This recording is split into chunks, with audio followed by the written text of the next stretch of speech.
নমস্কার বন্ধুরা, আমি পিউ। আমার চ্যানেলে সকলকে স্বাগত জানিয়ে আজকের ভিডিওটা একটা ব্লাউজের মাধ্যমে শুরু করছি। আজকের এই ভিডিওতে আমি 40 সাইজ ব্রাকাট ব্লাউজের পুরো সেলাইয়ের টিউটোরিয়ালটাই শেয়ার করব। তো ভিডিওটা একদম স্কিপ না করে প্রথম থেকে দেখবেন, আশা করি আপনাদের খুব ভালো লাগবে। ব্লাউজ বানানোর জন্য প্রথমে আগে ফর্মা থেকে ব্লাউজের যে লাইলিনটা সেটা আমি কেটে নেব, এবং লাইলিনটা কাটা হয়ে গেলে লাইলিনটা থেকেই ব্লাউজের পিসটা আমি কেটে নেব। ব্লাউজের প্রত্যেকটা পার্ট আমার একদম প্রপারলিভাবে কাটা হয়ে গেছে, এবং তারপর একটি একটি করে আমি সেলাই করে নেব। প্রথমে আগে পিছনের পার্টটাকে রেডি করে নেব। তার জন্য পিছনের পিঠটাকে আগে আমি কেটে নেব। কাস্টমার যেরকম পিঠ নিতে চাইবে ঠিক সেরকমভাবেই কিন্তু আমরা রেডি করি। এখানে গোল নিতে চাই, তার জন্য আমি একদম গোল কাটটাই কেটেছি। এবার এই গোল কাট যে কাটিংটা কেটেছি সেইটা এবার মেন ব্লাউজের উপর রেখে পুরোটা আমি সেলাই করে নেব।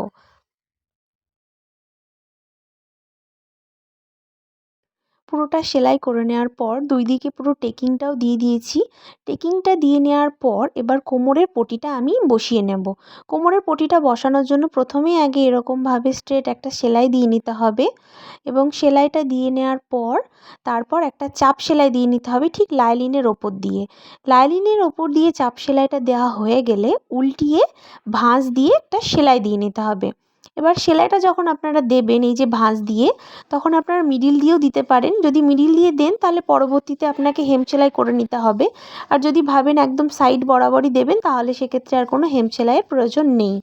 এই সেলাইটা কমপ্লিট হয়ে যাওয়ার পর আমার পিছনের পার্টটা একদম রেডি হয়ে যাবে, এবং পিছনের পার্টটা রেডি করে নেওয়ার পর এবার আমি হাতাটাকে রেডি করে নেব। হাতাটাকে রেডি করার জন্য প্রথমে আগে হাতাটিকে রাখবো এবং তার ওপরে চিটটিকে রাখবো, অর্থাৎ সোজা রাখবো। মেন যে ব্লাউজ পিসটা সেটাকে আমি সোজা রেখেছি, এবং তার ওপরে লাইলিনটা রেখে 1/2 ইঞ্চ বরাবর একটা সেলাই দিয়ে নেব, এবং এই সেলাইটা দেওয়া হয়ে গেলে উল্টিয়ে নিয়ে ঠিক লাইলিনের ওপর আরও একটি চাপ সেলাই দিয়ে নেব। এই সেলাইগুলো হয়ে গেলে তারপর এবার লাইলিনের ওপর বেস করে পুরোটাকে এবার আমি সেলাই দিয়ে নেব, এবং সেলাইটা দেওয়া হয়ে গেলে বাড়তি যে কাপড়টা রইবে সেই বাড়তি কাপড়টাকেও কাঁচির সাহায্যে কেটে নেব, তাহলেই আমার হাতাটি একদম রেডি হয়ে যাবে। আর এই হাতাটি কমপ্লিট করে নেওয়ার পর অপর যে হাতাটি রইবে সেটিকেও আমি কমপ্লিট করে নেব। হাতাটা কমপ্লিট করে নেওয়ার পর এবার যে ব্লাউজের সামনের পার্টগুলো আছে সেগুলোকে একটি একটি করে লাইলিন লাগিয়ে নেব, এবং লাইলিনটা লাগানো হয়ে গেলে বাড়তি কাপড়গুলো আমি কেটে একদম প্রপার করে নেব। লাইলিনগুলো লাগানো হয়ে গেলে এবার আমি প্রত্যেকটি সাজিয়ে নেব। প্রথমে 1 আর 2 নম্বর পার্টটিকে সাজিয়ে নিয়ে এরকমভাবে রেখে সাইড দিয়ে একটা প্রথমে সেলাই দিয়ে নেব। প্রথম সেলাইটা আমি কিন্তু একদম ধারে ধারেই দেব, এবং ধারে ধারে সেলাইটা দেওয়া হয়ে গেলে এবার আমি টেকিংটা দিয়ে নেব।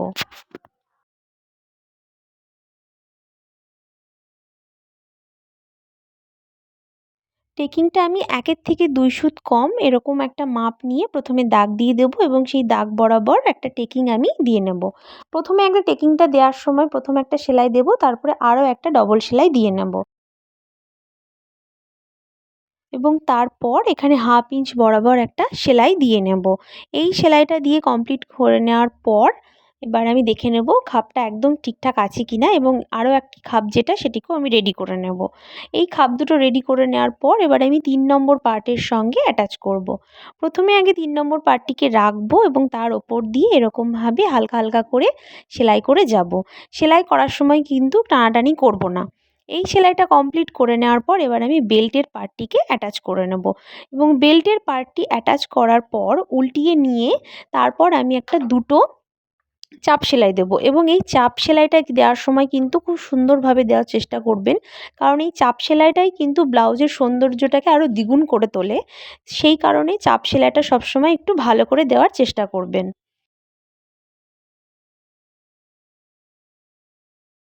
সেলাই দুটো কমপ্লিট করে নেওয়ার পর দুটো পার্টই আমার একদম ঠিকঠাক আছে নাকি আমি ভালো করে দেখে নেব, এবং তারপর হুক এবং ঘাটির পটিটাও রেডি করে নেব।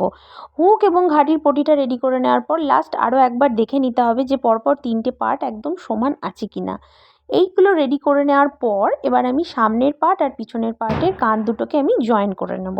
এটা যেহেতু গোলগলা ব্লাউজ হচ্ছে তার জন্য আমি প্রথমে আগে জয়েন করে নেব, এবং জয়েন করে নেওয়ার পর একসঙ্গেই ওরও কেটে নিয়ে তখন গোটাটাই আমি রাউন্ডে একটা সেলাই দিয়ে নেব, অর্থাৎ রাউন্ডেই পটিটা বসিয়ে নেব, তাতে করে সুবিধা হবে। কাঁধের জয়েন করা আমার কমপ্লিট হয়ে গেছে। এবার আমি ব্লাউজটাকে প্রথমে ফিটিংস করে নেব। ব্লাউজটা রেডি করে নেওয়ার পর এদিকে আমি এবার লটকনটা তৈরি করে নেব। প্রথমে আগে ফিতেটা তৈরি করে নেব এবং ফিতেটা তৈরি করে নেওয়ার পর একটা একটি করে এবার লটকনটাও আমি রেডি করে নেব। এটা যেহেতু লটকন করছি তার জন্য আমি এরকম ডিজাইনটাই রেখেছি। এরপর লটকনটা বানানো হয়ে গেলে এবার আমি গলার পটিটা বানানোর জন্য প্রথমেই আগে ওড়প পটি একটা ছিট কেটে নেব এবং সেই ছিটগুলোকে এবার আমি একটি একটি করে জয়েন্ট করে নেব। এবার আমি গলার পটিটাকে লাগিয়ে নেব। তার জন্য প্রথমে আগে কান থেকে ঠিক 2 ইঞ্চিতে আগে একটা দাগ দিয়ে দেবো। এই দাগটা এখানে দিলাম কারণ এখানেই আমার ফিতেটা আমি বসাবো। প্রথমে আগে পটিটা আমি লাগানো শুরু করব এবং পটিটা যখন আমি প্রথমে লাগাবো তখন একটু দুমড়িয়ে নিয়ে তখন শুরু করব এবং লাগানোর সময় কিন্তু আমি 1/2 ইঞ্চ বরাবর সেলাইটা দেওয়ার চেষ্টা করব। এরকমভাবে রেখে এবার আমি সেলাই দিয়ে নেব।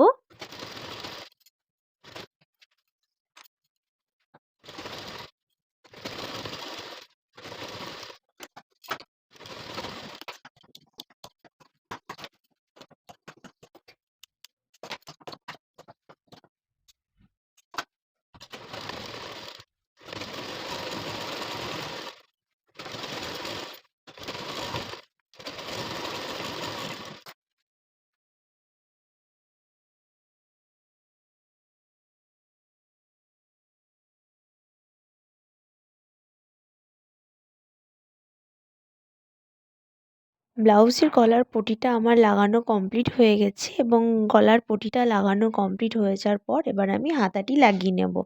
প্রথমেই আগে কাঁধাটির মিডিল পয়েন্টে আগে একটি দাগ দিয়ে নেব এবং কাঁধের ঠিক মিডিল পয়েন্টে দাগ দেওয়ার পর ঠিক সেখানটাতেই আমি হাতাটিকে রাখবো এবং হাতার মিডিলেও আমি একটা টেকিং দিয়ে নেব যাতে করে আমার লাগাতে সুবিধা হয় এবং ঠিক টেকিংটাও ঠিক ওই কাঁধের মিডিল পয়েন্টে যেখানে দাগ দিয়েছি সেখানে রাখবো, রেখে করে নেব। কিন্তু তার আগে প্রথমেই আগে হাতাটির যে তালপাটটি সেটিকে আমি কেটে নেব। এই তালপাটটি কিন্তু সবসময় আমি কিন্তু যখন আমি ব্লাউজে হাতার জয়েন করি ঠিক তখনই আমি কাটিংটা করে নিই, তাহলে তাতে করে আমার সুবিধা হয়। তারপর আমি কাঁধের ঠিক মিডিল পয়েন্টে হাতাটিকে রেখে জয়েন করে নেব এবং তারপর আমি ব্লাউজটিকে একদম ফিটিংস করে নেব। মোহরার মাপ যা হবে তা প্রথমে মাপ দিয়ে নেব এবং তারপর ব্লাউজটা একদম ফিটিংস করে নেব। আর ফিটিংস করে নিলেই আমার ব্লাউজটা একদম টোটালি রেডি হয়ে যাবে। আর রেডি করে নেওয়ার পর লাস্টে তো হুক এবং ঘাটি যেগুলো করার সেগুলো করে নিলেই ব্লাউজটা একদম সম্পূর্ণ রেডি হয়ে যাবে। একটা ছোট্ট ভিডিওর মাধ্যমেই আমি ব্লাউজের পুরো A to Z সেলাইয়ের টিউটোরিয়ালটাই আজকে আমি শেয়ার করলাম। কেমন হয়েছে আমাকে কমেন্টে অবশ্যই লিখে জানাবেন। আরও সুন্দর সুন্দর ভিডিও